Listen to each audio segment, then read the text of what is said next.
너는 하나님의 집에 들어갈 때 내 발을 삼갈지어다. 가까이 하여 말씀을 듣는 것이 우매한 자들이 제물 드리는 것보다 나으니 그들은 악을 행하면서도 깨닫지 못함이니라.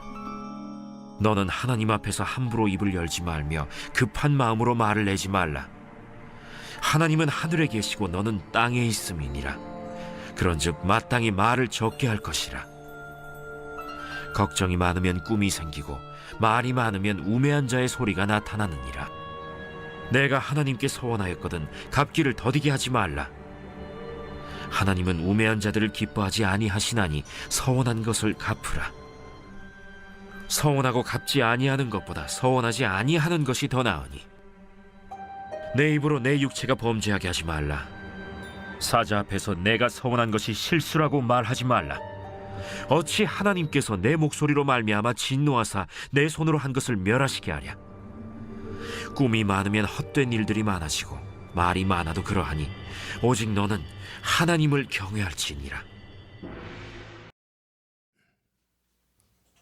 오늘 경외로 하나님 앞에 서라. 경외로 하나님 앞에 서라. 그런 제목이 되겠습니다. 우선 이 주제를 말씀드리기 앞서 하나님의 임재라는 것에 대해서 꼭 우리가 알고 깨닫고 그 하나님의 임재가 나타나도록 그 기도하는 일에 관심을 많이 기울여야 됩니다. 성경의 인물 중에 요셉은 어떻게 그가 그렇게 귀하게 살았을까? 그 비밀이 뭘까? 그게 하나님의 임재입니다. 요셉이 처음부터 총리가 되고 권위의 자리에 앉은 것이 아니죠. 노예였고 감옥에 들어갔고 온갖 어려움을 다 겪었습니다. 근데 보디발의 노예 생활할 때도 또 감옥에 있을 때도 형통했다. 그렇게 성경은 기록하는데 그 형통의 비밀이 뭐냐? 그게 하나님이 그와 함께 하셨으므로 그랬잖아요. 하나님의 임재, 그게 비밀이었다. 그런 거죠. 그러니까 하나님이 생사화복을 주장하심을 여러분 다시 우리 마음에 새기기를 바랍니다. 요셉도 하나님이 그의 삶에 임재하셨기 때문에 그의 삶은 형통했다라는 것입니다. 그러니까 우리 개개인도 우리 공동체도 하나님의 임재에 신경을 써야 합니다. 하나님의 임재는 하나님의 편재와는 다릅니다. 편재라는 말은 무소부재하시다, 어디에나 계시다, 그런 이야기고요.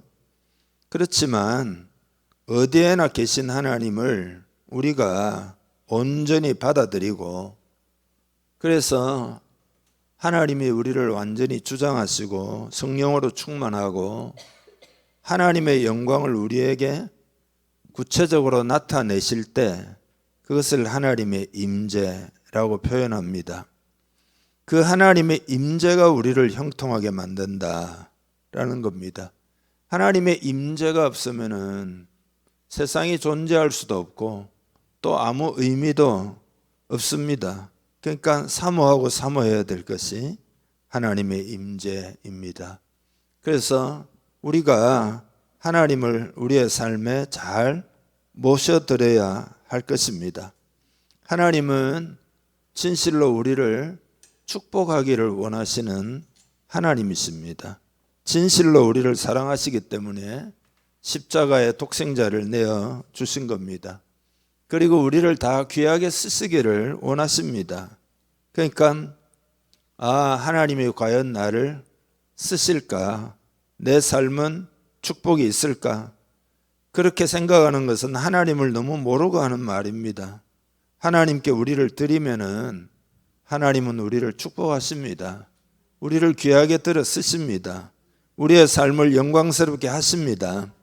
그러니까 그런 하나님의 사랑과 성품을 꼭 잘 이해하고 있어야 됩니다. 인간의 생각으로 적당한 선을 그으면 안 됩니다. 하나님의 그 사랑을 우리가 알아들이지 않고 하나님의 사랑이나 영광이 아무것도 아닌 것처럼 그런 태도로 선을 그으면 안 됩니다. 그래서 하나님은 우리를 축복하기 원하시기 때문에 이것이 우리의 소망인 줄 믿습니다. 우리 인생이 왜 소망이 있느냐? 하나님 때문에 그런 거죠. 그래서 오늘은 그 하나님의 임재를 위해서 어떤 태도를 가질 것인가, 그걸 나누려고 합니다. 그게 바로 하나님을 경외하는 것입니다. 하나님의 임재를 위해서 가장 중요한 것 중에 하나가 바로 하나님을 경외하는 마음입니다. 하나님을 경외하지 않는 곳에 하나님이 임재하실 수는 없습니다. 그래서 하나님을 경외할 줄 아는 신앙이 되어야 되는데 그것이 오늘 본문에 보면은 이제 세 가지 태도가 필요하다. 첫째로는 예배의 태도와 관련 있는 거고요. 관련 있는 건데 그건 조금 이따 말씀드리겠고, 두 번째로는 우리의 말과 기도의 신중함이 필요하다. 세 번째로는 서원을 지키는 것이 필요하다. 이렇게 오늘 본문은 우리들에게 가르쳐주고 있습니다. 그래서 이 세 가지를 나눌 텐데요. 첫째로는 예배의 태도입니다. 1절을 다시 한번 읽겠습니다. 너는 하나님의 집에 들어갈 때에 내 발을 삼갈지어다. 가까이 하여 말씀을 듣는 것이 우매한 자들이 제물 드리는 것보다 나으니 그들은 악을 행하면서도 깨닫지 못함이니라. 아멘. 솔로몬은 하나님의 백성들 중에 많은 사람들이 예배에 대해서 무관심한 태도로 임한다라고 지금 지적하고 있는 것입니다. 거룩하신 하나님에 대한 경외심이 부족하다고 지금 솔로몬이 말하고 있습니다. 그래서 너는 하나님의 집에 들어갈 때에 내 발을 삼갈지어다. 내 발을 삼가라. 그렇게 말하고 있습니다. 그러니까 이 말은 공적인 예배를 위해 모이는 것을 가볍게 여겨서는 안 된다. 그런 의미입니다. 경건한 마음으로 예배당에 들어와야 한다는 뜻입니다. 또 하나님 앞에 나오는 사람이 무감각하거나 둔해서는 안 된다. 영이 마음이 깨어있지 못하고 무감각하고 둔해서는 안 된다. 그런 뜻입니다. 늘 예배에 오니까 우리가 익숙하잖아요. 이 익숙한 것이라 해도 신중을 기하라는 뜻입니다. 왜냐하면 우리는 하나님을, 창조주 하나님을 만나 뵙고 경배하러 오는 것이기 때문입니다. 예배당은 특별히 말씀을 듣고 배우고 변화받기 위해서 하나님만 생각하고 하나님께 경배하는 곳입니다. 그러니까 아무런 준비 없이 그냥 익숙한 대로 예배당에 나와서 예배 참석하고 아무 변화받는 것 없이 떠나가는, 그렇게 하나님을 섬기지 말아야 한다라고 솔로몬은 가르쳐주고 있습니다. 그리고 가까이 나와서 들으라. 가까이 하여 말씀을 듣는 것이 우매한 자들이 제물 드리는 것보다 나으니 그랬잖아요. 그러니까 이건 뭐냐 하면은 우매한 자니까 아무 생각 없이 형식적으로 예배를 드리지 말고 가까이 하여 말씀을 들어야 한다. 그게 더 좋은 거다라고 가르쳐 줍니다. 여러분, 예배의 핵심은 하나님의 말씀을 듣는 것입니다. 왜 예배입니까? 하나님께 경배한다는 뜻이 뭡니까? 하나님을 찬양한다는 뜻이 뭡니까? 그 하나님에 대해서 존중하고 그 하나님의 말씀을 듣는다. 그런 거죠. 그게 하나님을 경외하는 태도인 거죠. 가까이 하여, 이 말은 깊이 들으려고 해야 된다. 그런 뜻입니다. 여러분, 누군가의 말을 신중하게 두고 깊이 들으려고 하면은 머리를 갖다가 기울여서 귀를 가까이 해가지고 듣잖아요. 하나님 우리가 듣고 배우기를 원하십니다. 그러니까 하나님의 말씀을 무시하면서도 하나님의 은혜를 입을 수 있다 생각하는 것은 어리석은 거죠. 하나님은 은혜를 베푸시지만 말씀을 통하여 은혜를 베푸심을 깨닫기를 바랍니다. 그러므로 우리는 잘 들어야 됩니다. 하나님은 우리가 하나님의 시야로 세상을 보기를 원하십니다. 그러니까 사람들은 하나님께서 계획한 것보다 훨씬 부족한 삶을 살고 있습니다. 하나님이 우리를 위해서 계획한 것보다 부족한 삶을 살고 있다 이 말입니다. 그러나 우리가 하나님 말씀을 듣고 그 말씀 따라 살면은 풍성한 삶이 되는 것이다. 능력 있는 삶이 될 수 있는 줄 믿습니다. 예수님은 우리가 우리 주님보다 더 큰 일을 할 수 있다. 우리 주님보다 더 큰 일을 할 수 있다. 여러분 이 말도 무심코 듣지 않아야 합니다. 놀라운 이야기잖아요. 예수님이 얼마나 놀라운 일들을 하셨습니까? 근데 그 예수님보다 우리가 더 큰 일을 할 수 있다. 요한복음 4장에 그렇게 말씀하셨습니다. 그러니까 마음을 크게 열어서 하나님이 말씀하시는 바를 듣고 하나님이 우리 인생에 베풀고자 하시는 그 큰 그림을 보아야 합니다. 가까이 하여 말씀을 들으면 이 큰 그림을 볼 수 있습니다. 하나님이 전 세계에서 어떤 일을 하고 계신지를 우리는 볼 수가 있습니다. 우리를 위해서 어떤 일을 하기를 원하시는지 우리는 깨달을 수가 있습니다. 우리가 정해놓은 좁은 틀을 깨트리기를 원하십니다. 그리고 우리가 말씀을 깊이 들으면 우리 인생이 별로 중요하지도 않는 것을 얼마나 부여잡고 있는지도 알게 됩니다. 그러니까 하나님이 주시는 깊은 생각을 만약에 하지 못한다. 그러면 그거는 그냥 사탄이 방해하는 삶인 겁니다. 사탄이 많이 방해하고 있는 겁니다.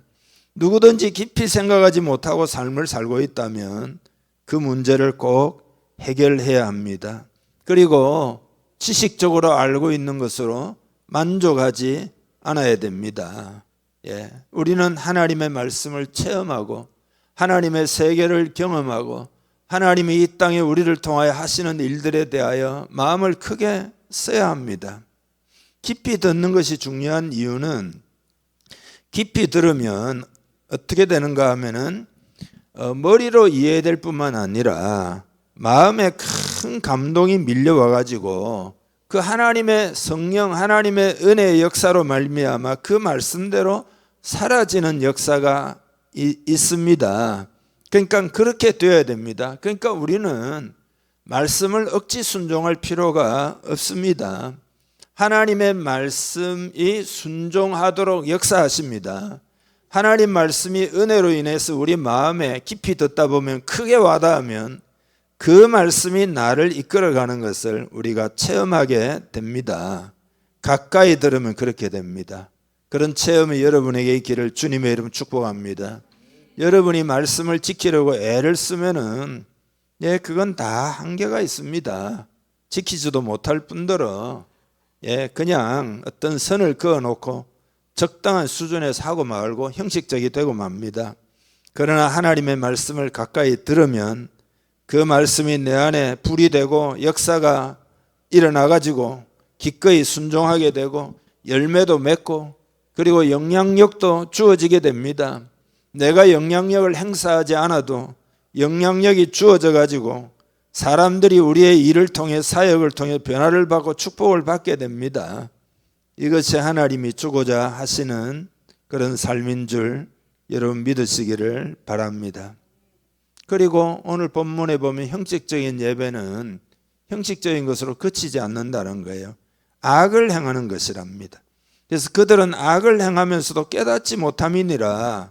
그러니까 형식적인 우매한 재물을 갖다 드리는 예배를 드리는 게 악인지도 모르고 그걸 악을 행하면서도 깨닫지 못한다. 이 말은 두려운 말이잖아요. 악을 행한다는 것은 반드시 대가가 있습니다. 죄의 삭은 사망입니다. 그런데도 그거를 인지도 못하고 있다. 그런 이야기입니다. 그러니까 솔로몬이 강조하는 것은 성전을 의식을 위한 장소로 사용하지 말고 주님의 말씀을 듣고 가르침을 받고 배움의 장소로 그렇게 사용해야 된다. 그 당시 이스라엘은 그렇게 생각하지 못했어요. 그래서 자꾸 형식적인 제사를 드리는 거죠. 그러나 솔로몬은 하나님께 지혜를 받아가지고 그게 아니라는 겁니다. 의식을 위한 장소가 아니라 하나님의 말씀을 듣는 장소다. 만약에 이스라엘 백성이 성전을 그렇게 생각하고 그렇게 소중히 여겼다면 솔로몬 성전은 무너지지 않았을지도 모릅니다. 우매한 자의 재물 그랬잖아요. 이 말은 뭐냐면 형식은 완벽하지만 그 의미를 생각하지 않고 드리는 재물을 말합니다. 그러니까 우매하다는 겁니다. 왜 그런가 하면 듣지 못하기 때문에 그런 겁니다. 하나님의 말씀을 듣지 않기 때문에 우매해져 가지고 그래서 그게 우매한 자의 재물이라는 겁니다. 여러분 한 번 듣지 못했다고 우매한 자가 되는 건 아닙니다. 그래서 요 우매하다는 말이 히브리 말로 캐실이라는 말이거든요. 그건 원래 뜻이 둔하고 고집 센 것을 의미합니다. 그러니까 이건 뭐냐면 잘못된 선택을 계속하는 것을 말합니다. 그러니까 형식적인 예배를 드리는데 내일도 그렇고 모레도 그렇고 다음 주에도 그렇고 늘 그렇다. 그게 잘못된 선택을 계속하는 거다. 고집스럽게. 그렇게 하지 말아야 된다. 공허한 종교의 겉모습을 벗어내고 살아계신 하나님과의 의미 있는 만남이 되어야 할 줄 믿습니다.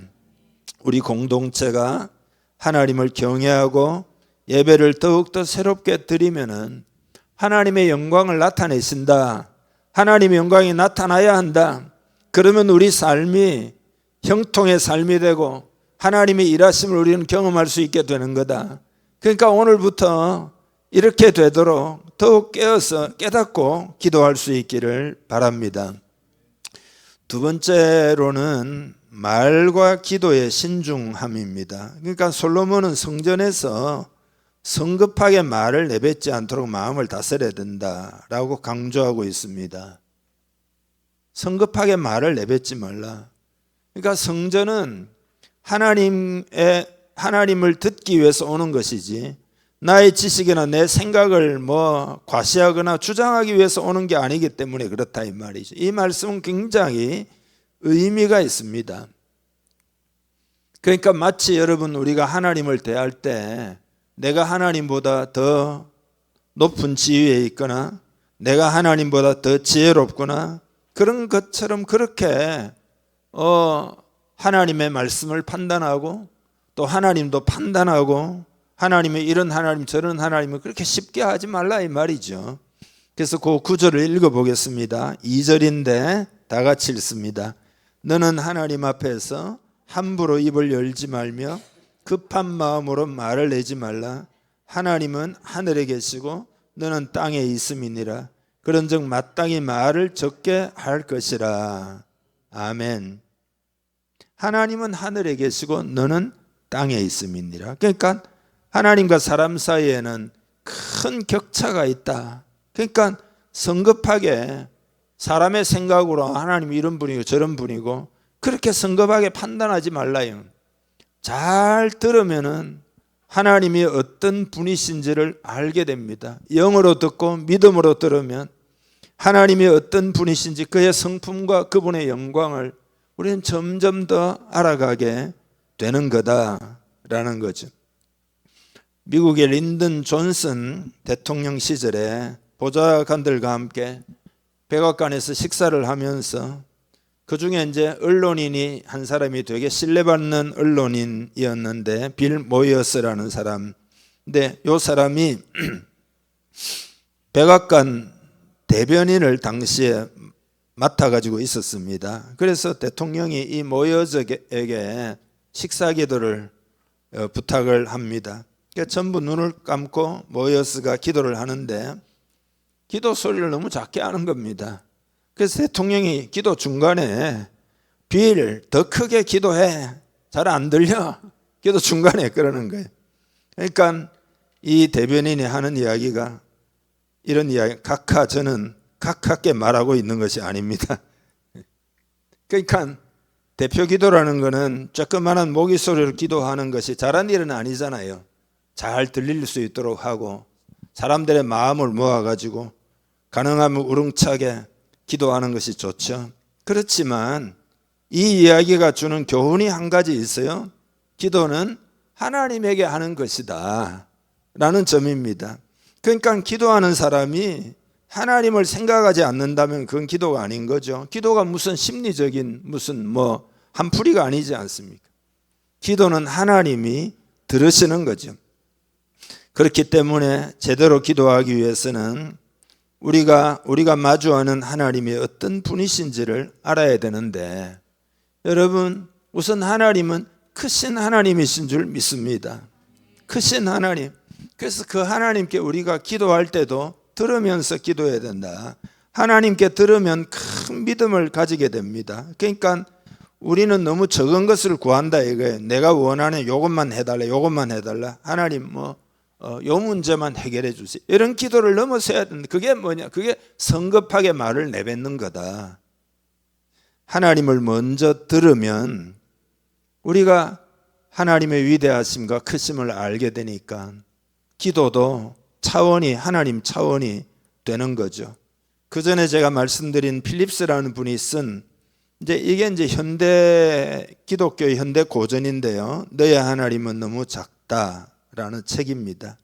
그러니까 현대인들이 보통 알고 있는 하나님이 실제 하나님보다 너무 작다. 그걸 지금 지적하고 있는 겁니다. 잘 믿는 사람들조차도 그렇다는 겁니다. 그러니까 내가 믿는 하나님이 어떤 하나님인지 정말 진지하게 실험해 보지 않고 환난과 풍파 가운데서 하나님에 대해서 고민하고 기도하고 이렇게 막 실험을 하듯이 해보지 않고 그냥 자라나면서 우연히 들은 하나님, 그냥 옆에서 주워 들은 것처럼 그런 하나님, 그렇게 형성된 하나님의 상을 바꿔야 된다는 이야기입니다. 우리가 실제로 하나님께 듣고 하나님과 인격적인 만남을 가지면 그 하나님이 어떤 하나님인지를 우리는 많이 알아가게 된다. 어떤 사람은 하나님을 우리를 늘 따라다니면서 늘 감시하고 잘하나 못하나 그런 하늘의 경찰관으로 생각하기도 하고, 혹은 늘 꾸짖기만 좋아하는 엄한 하나님만으로 생각하고, 또 어떤 사람은 어떤 응석이든 다 받아주는 그런 이빨 빠진 할아버지 같은 그런 하나님으로 쉽게 생각하고, 혹은 혹독한 훈련만 계속하는 하늘의 무슨 교도관처럼 생각하고, 혹은 무심하게 지켜만 보는 부처님 같은 분으로 생각하기도 하고 그런다는 거예요. 그러니까 이게 문제가 뭐냐 하면 진짜 하나님을 만나기 위해서 고민하고 실험을 해본 일이 별로 없다는 데 문제가 있어요. 그런 채로 하나님을 알고 있으니까 하나님에 대해서 마음을 열고 듣고, 그래서 하나님이 이런 분이시구나 이렇게 해야 되는데 하나님을 너무 제한하는 겁니다. 여러분, 우리가 은혜의 세계 속에 들어가면은 내가 얼마나 하나님을 좁게 생각했는가 이걸 깨닫고는 회개하게 되는 거죠. 그래서 하나님은 위대하시다, 참 하나님은 놀랍다, 그게 이제 간정이잖아요. 간정이 내 자랑하는 게 아니라 하나님이 어떤 하나님이신지 나타내는 거잖아요. 우리는 하나님이 어떤 분이신지를 알아야 할 줄 믿습니다. 하나님을 알면 우리의 생각이 달라지는 거죠. 작은 하나님이 아니신 거죠. 하나님은 그 사랑도 깊이와 넓이와 그리고 길이와 그리고 그 높이가 어떠한지 사도 바울이 에베소 교인들이 알기를 원한다 그랬잖아요. 그 상상할 수조차 없는 거죠. 여러분은 어떤 하나님으로 믿고 있습니까? 여러분이 생각하는 하나님은 성경에 계시된 하나님이 맞습니까? 예수 그리스도의 삶과 십자가와 부활을 통하여 드러내신 그 하나님과 일치합니까? 신앙생활을 해오면서 하나님을 더 많이 알고 있고, 그래서 10년 전하고 똑같으면 어떻게 되겠어요? 3년 전하고 지금 믿는 하나님하고 똑같으면 어떻게 되겠어요? 하나님을 아는 일이 몇 년이 지나도 똑같아? 그 말이 되겠냐 이 말이죠.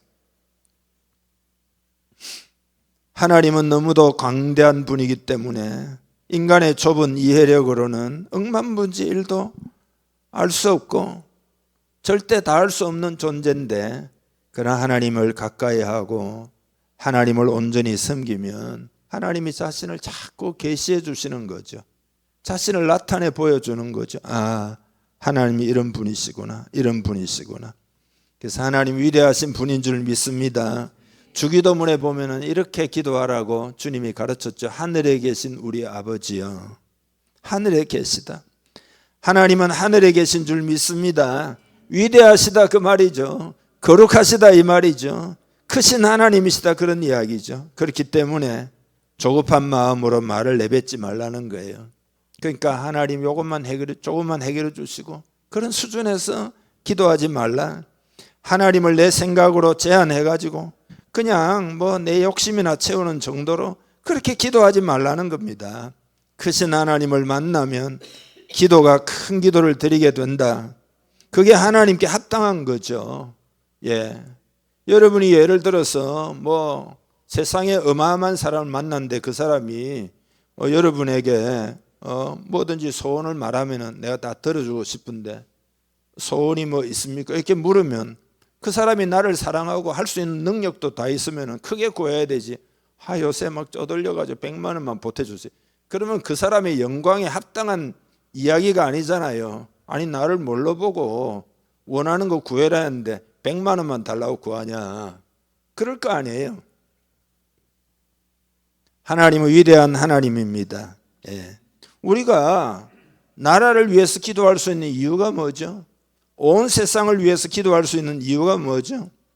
저도 나라를 위한 기도를 많이 하는데요. 하나님은 나라를 다스리는 분이기 때문에 그런 거죠. 그렇지 않습니까? 선지자 이사야가 하나님에 대해서 이렇게 이야기를 했습니다. 같이 한번 읽어보죠. 이사야 40장 12절 13절입니다. 누가 손바닥으로 바닷물을 헤아렸으며 뼘으로 하늘을 쟀으며 땅의 티끌을 되에 담아 보았으며 접시 저울로 산들을 막대 저울로 언덕들을 달아 보았으랴. 누가 하나님의 영을 지도하였으며 그의 모사가 되어 그를 가르쳤으랴. 15절입니다. 보라 그에게는 열방이 통의 한 방울 물과 같고 저울의 작은 티끌 같으며 섬들은 떠오르는 먼지 같으리니. 26절입니다. 너희는 눈을 높이 들어 누가 이 모든 것을 창조하였나 보라. 주께서는 수요대로 만상을 이끌어내시고 그들의 모든 이름을 부르시나니 그의 권세가 크고 그의 능력이 강함으로 하나도 빠짐이 없느니라. 아멘. 이런 하나님이신 줄 믿습니다. 이사야가 하나님을 찾고 하나님께 잘 듣고 그러니까 그 하나님이 어떤 하나님인지를 지금 깨달았다는 거 아니에요. 누가 손바닥으로 바닷물을 헤아렸느냐? 그럴 사람이 누가 있겠어요?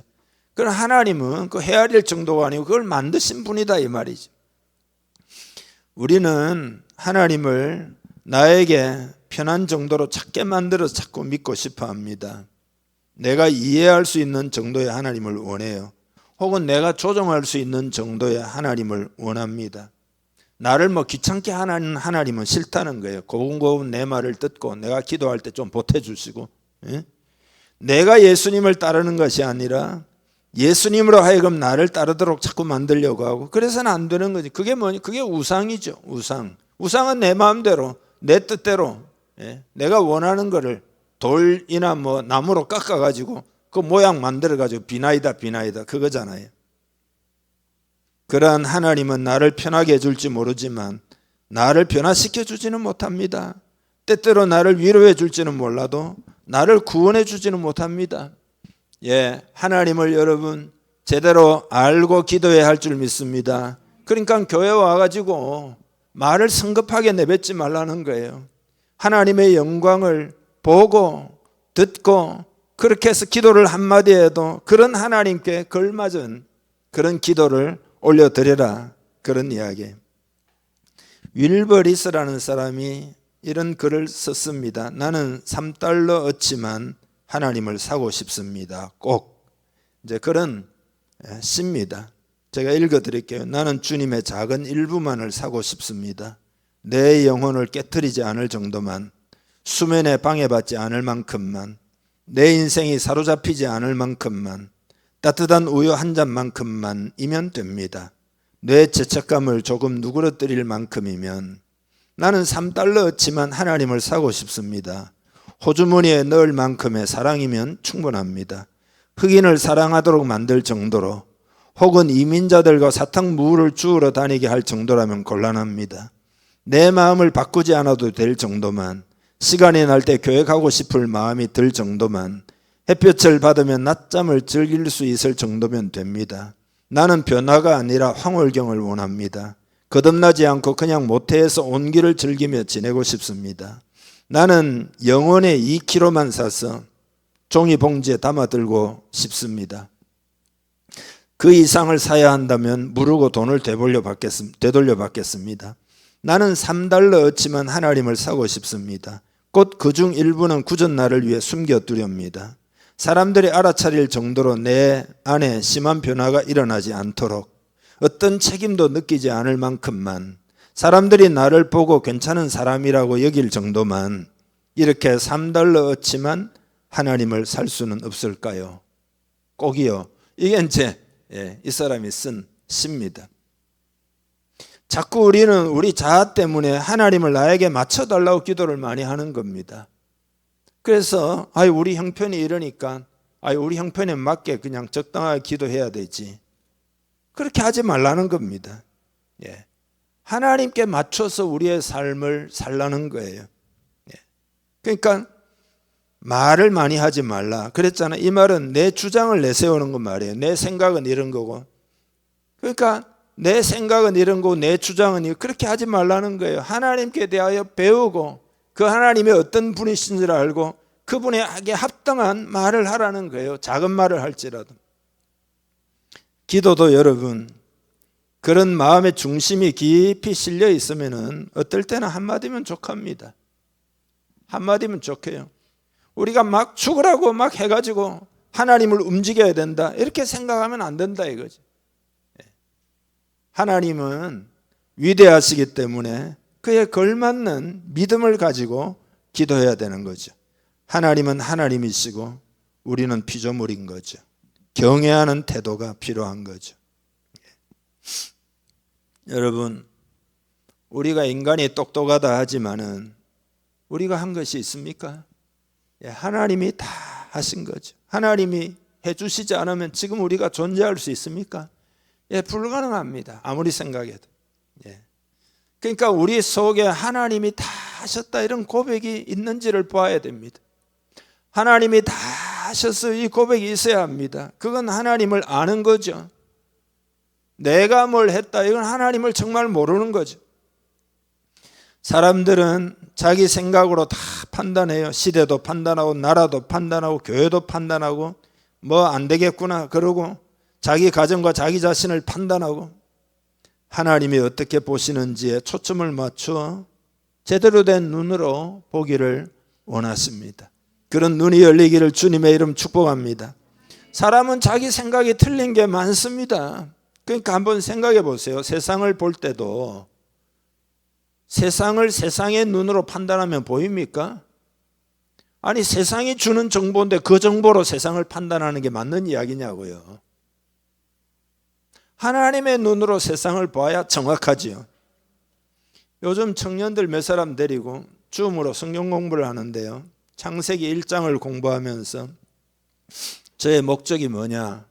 하나님의 눈으로 세상을 보는 세계관, 성경적 세계관의 눈을 열어주기 위해서 지금 이런저런 이야기, 젊은이들한테 맞는 이야기를 하면서 지금 계속 복음을 전하고 있습니다.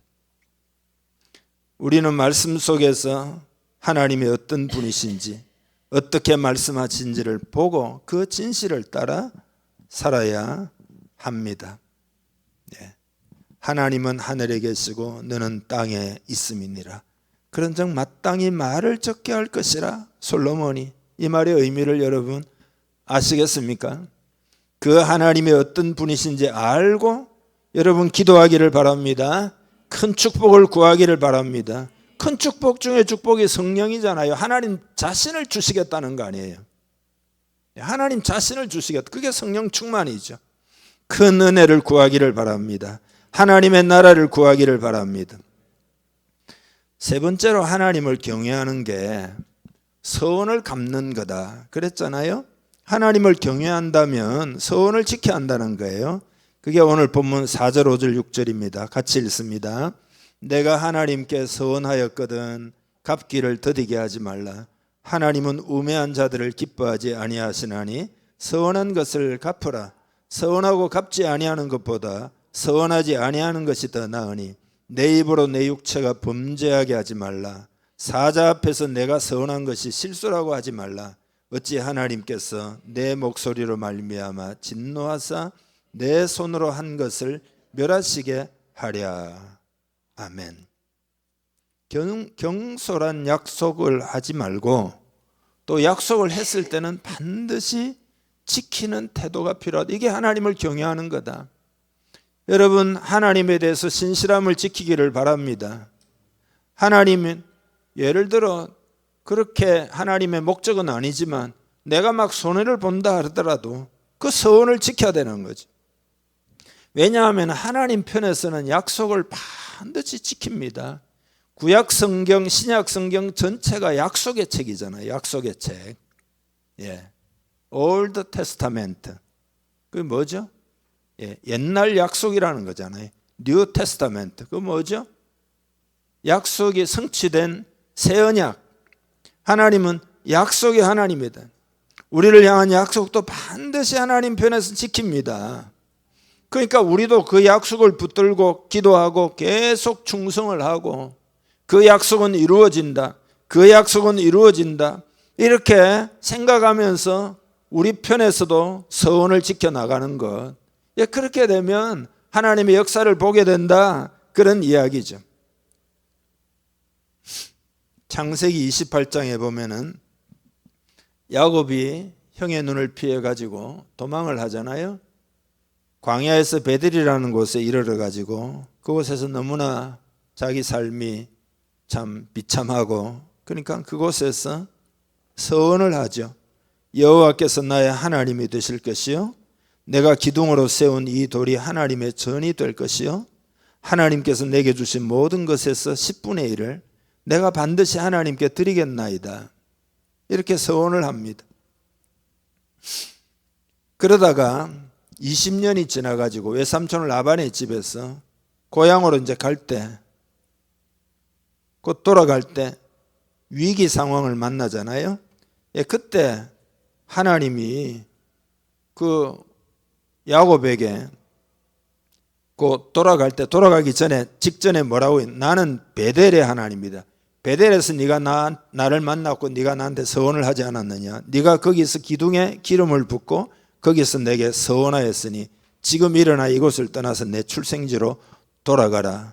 그래가지고 돌아가는 거거든요. 그러면 가가지고 이제 자기 형 문제도 하나님의 은혜로 다 해결하고 그러면은 그 서원을 기억하고 이제 베델로 가야 되는데 야곱이 베델로 안 갑니다. 또 까먹는 거죠. 안 지키는 거죠. 그래서 그곳에서 큰 어려움을 당하죠. 세겜이라는 지역에서. 그러고 나중에 회개하고는 모든 가족들을 모아가지고 우리가 베델로 올라가자. 하나님께 했던 서원을 이제 갚자. 그리고 베델로 올라가잖아요. 그러니까 여러분 서원을 갚지 않을 때 어려운 일이 있었잖아요. 그러니까 이런 거를 또 어떤 사람은 오해하면 안 됩니다. 하나님은 약속했으니까 내놔 이런 뜻이 아니에요. 축복하시기 위함이죠. 베델로 가면 어떻게 되는 거예요? 하나님 그때 축복하시는 거죠. 예. 하나님 성령의 감동을 따라 한 약속을 지키면 하나님이 반드시 축복하십니다. 하나님 말씀이 다 언약이잖아요. 하나님 말씀이 다 약속이잖아요. 이게. 그러니까 말씀을 따라 살면 축복이 임하는 거죠. 왜 그러면 약속을 하게 하느냐? 서원을 왜 하게 하느냐? 그건 인간의 연약함을 알기 때문에 서원을 하게 만들죠. 결혼을 할 때 결혼 서약을 왜 하게 만듭니까? 인간의 약함을 알기 때문에. 그러면 뭐 머리가 팥불이 되도록 난 당신만을 사랑하게 이렇게 서약을 하게 만드는 거죠. 인간의 약함 때문에. 서약을 해놓고도 어겨가지고 탤런트 박 모시기는 4번 결혼하고 그 정도로 사람이라는 게 그 서약을 해도 잘 못 지키잖아요. 근데 하나님이 약속을 자꾸 하도록 만드는 거는 하나님 편에서는 약속할 필요가 없잖아요. 우리를 위해서. 우리를 너무나 사랑하기 때문에 약속이라는 것은 내 모든 걸 다해서 나는 그 약속을 지키겠다. 그 말이잖아요. 그러니까 너도 그 약속을 지키도록 노력을 해라. 그런 이야기죠. 그러니까 축복하기 위함입니다. 그래서 실제로 야곱이 이제 베델로 올라가잖아요. 올라가가지고 하나님 앞에 제단을 쌓고 그리고 예배를 드립니다. 이곳이 하나님의 전이 될 것이요. 그랬으니까 그곳을 예배를 드려 서원을 갚잖아요. 그때 하나님이 야곱에게 다시 나타나셔서 그를 축복하셨다라고 기록이 되어 있습니다. 그렇기 때문에 서원을 했으면 갚아야 되는 거죠. 그러니까 여러분 서원도 신중하게 하는 거 중요하지만 서원하고 여러분이 과거에 은혜 받으면서 하나님 내가 이렇게 할게 저렇게 할게 한 거 있잖아요. 다 갚아야 됩니다. 신실하게 서원을 갚는 여러분 되기를 바랍니다. 이게 축복의 비밀입니다. 결론은 7절입니다. 7절 꿈이 많으면 헛된 일들이 많아지고 말이 많아도 그러하니 오직 너는 하나님을 경외할지니라. 이게 결론입니다. 그러니까 꿈이 많으면 많은 꿈이나 헛된 일들이 많아지고 말이 많아도 그러하니 이 말은 많은 꿈이나 많은 말은 그게 다 헛된 것들이다.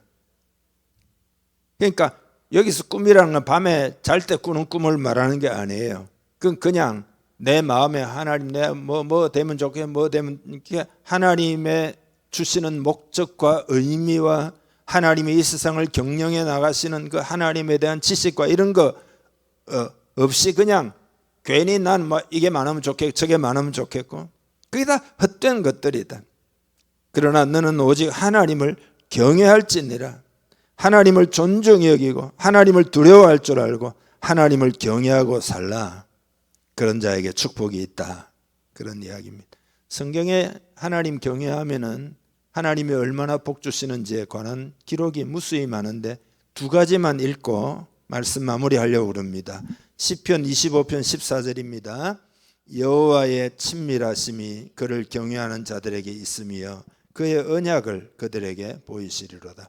그러니까 여호와를 경외하는 자들에게 여호와의 친밀하심, 그러니까 하나님이 굉장히 친밀해진다. 당연하겠죠. 그의 언약, 하나님의 약속을 그들에게 보여. 하나님이 이렇게 이렇게 그러니까 하나님이 하신 말씀이 크게 와닿는 거예요. 야, 이게 축복의 말씀, 이게 놀라운 말씀, 이렇게 와닿는 거예요. 그게 여호와를 경외하는 자에게 주시는 복이다. 그 다음에 시편 115편 13절입니다. 높은 사람이나 낮은 사람을 막론하고 여호와를 경외하는 자들에게 복을 주시리로다. 여호와께서 너희를 곧 너희와 너희의 자손을 더욱 번창하게 하시기를 원하노라. 아멘. 너희와 너희 자손을 더욱 번창하게 하기를 원한다. 이게 여호와를 경외하는 자들에게 주시는 복이다. 그런 거죠. 사람들은 생각보다 하나님이 원하지 않으시는 헛된 일에 마음을 두고 있습니다. 그런 삶에서 돌이켜야 됩니다. 하나님과 우리 사이에 형식적이지 않고 좀 더 진실함이 필요합니다. 여러분 다 진실하게 신앙생활 하려고 애를 쓰지만 더욱 그렇게 되기를 바랍니다. 더욱 하나님을 경외하고 하나님의 임재가 하나님의 영광이 우리 공동체에 나타나도록 오늘부터 깨어 기도하기를 바랍니다. 하나님 언약을 지킵니다. 우리도 언약을 지켜서 하나님의 약속을 끝까지 붙들고 기도하고 충성을 다해야 할 줄 믿습니다. 그렇게 하여 복을 받는 우리 모두 되기를 바랍니다. 기도하겠습니다. 하나님 아버지 감사합니다. 우리를 얼마나 사랑하시고 얼마나 축복하시기를 원하시는지 그 하나님의 마음을 받아들이는 우리 되기를 원하여 성령님께 의지합니다. 성령으로 기름 부으셔서 도와주옵소서.